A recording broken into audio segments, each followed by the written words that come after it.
1919 елына нәшриятның туган көне дип саныйлар. Июль айында нәшрият ише турында документка кул куелган. Менә шундый бай тарихыбыз бар безнең, бер гасырга эчтәрлек.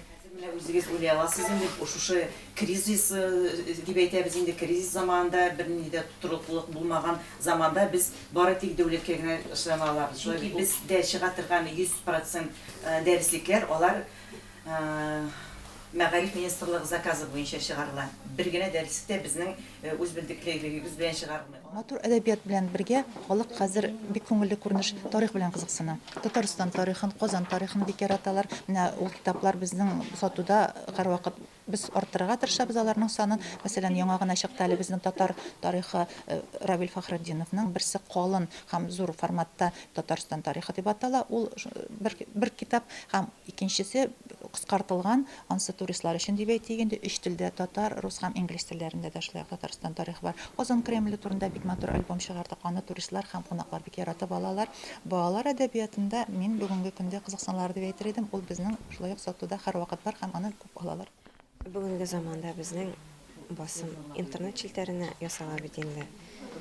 Китап нәшриятының социаль челтәрләрдә рәсми төркемнәре булдырылды. Анда эш алып барыла һәм алып барыла торган 1-2 елдан нәтиҗәсе күренәчәк зур бер проект Татарстан китап нәшриятының.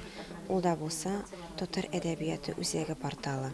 16 елда эшли башлаячак безнең интернет кибет әлеге сайтта һәм 17 елда инде анда онлайн китапханәдә ачылачак, интернет кибете дә эшләячәк, китапларны электрон форматта да, кәгазь форматта да яздырып алу мөмкинлеге булачак. Әгәр кеше үзенә яздырып ала икән, күчертеп ала икән, йөкләтеп ала икән, ул вакытта түләүле була инде. Әгәр кирип кенә укыйсың икән, ул вакытта бушлай татар әдәбияты белән танышу мөмкинлеге булачак. Татарстан китап нәшриятында чыкмаса да башка нәшриятларда чыкканмы ул. Татар халкына кагылышы булган бүтән басылган китапларның электрон форматта да, PDF форматын күздә тотабыз инде. Шунда тупланачак. Бу татар халкын, татар әдәбиятын берләштереп тора торган бер портал булачак.